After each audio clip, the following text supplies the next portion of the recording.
Mahigit 300 taon mula nang sakupin ng mga Kastilang konkistador at misyonaryong Katoliko ang Pilipinas, nagmistulang batas ang kanilang mga salita na sinunod sa buong kapuluan. Ang sinumang sumusuway ay malupit na pinapahirapan at brutal na pinapatay. Ginagawa ito sa harapan ng maraming tao hanggang walang pinuno na tatayo at buong tapang na lalaban. Kinabukasan ng susunod na henerasyon ay bahagi ng ating responsibilidad. Tayong mga nauna, tayo na may lakas, tayo na may kakayahan na lumaban tayo, makapagbibigay ng kalayaan na nararapat sa kanila.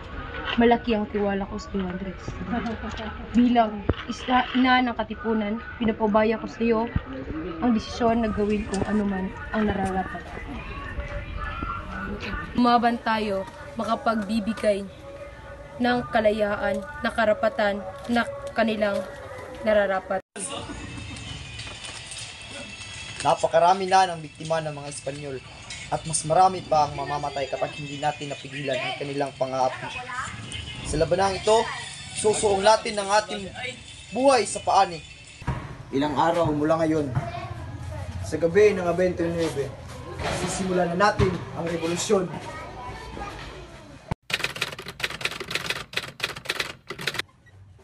Labas ninyo ang mga sedula ninyo. Pagmasdan nyo ang munting papel na umalipin sa ating lahat. Katipunan, kailangan na nating wakasan ang ilang taong pang-aapi ng mga Espanyol. Lalaban tayo hanggang sa huling hininga. Hindi tayo magpapalupig dahil tayo ang mga anak ng bayang ito. Tayo ang nagmamay-ari sa lupang ito. Sa atin ang bayan na ito. Punitin ang sedula! Mabuhay ang bayang ito! Mabuhay! Mabuhay ang revolusyon! Mabuhay! Supremo! Mabuhay!